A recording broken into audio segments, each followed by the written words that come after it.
ছোট্ট একটা ভালোবাসার কাহিনী বলি। যদিও টিকটক থেকে আমার তার সাথে পরিচয়, তো তারপর ফেসবুক আইডি নেওয়ার পরে তার সাথে ফেসবুকে কথা হয় কিছুদিন। মাত্র 10-12 দিন কথা হয়, এর ভিতরে আমরা দুইবার তিনবার দেখাও করছি। দেখা করার পরে হাই হ্যালো বা আমার খোঁজ খবর নিত সে, আমিও তার খোঁজ খবর নিতাম।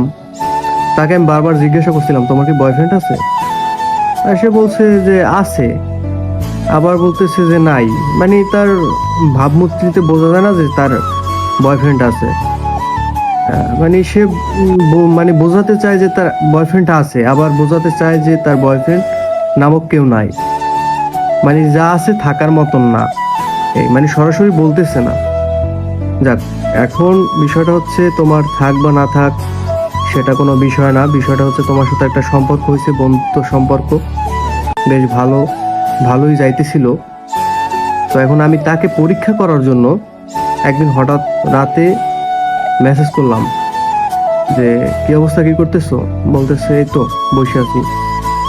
তো আমি তাকে বললাম কি যে দেখো, আমার তো একটা গার্লফ্রেন্ড আছে, একটা মেয়ের ছবি আমার সাথে ছিল, সেটা একটা ফ্রেন্ড। তো আমি তাকে দিলাম যে ওরে তো আমি অনেক পছন্দ করি, ওরে একটা গিফট দেব। কি দেওয়া যায়?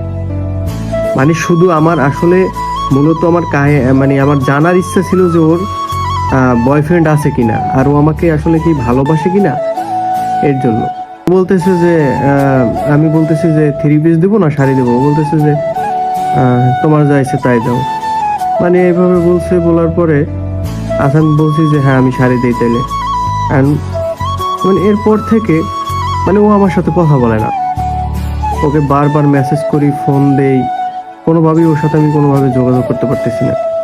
একটা সময় ফোন রিসিভ করার পরে বলতেছে আপনি আমাকে ডিস্টার্ব করবেন না। আসলে বুঝতে পারি না মানে কি দিয়ে কি হইলো।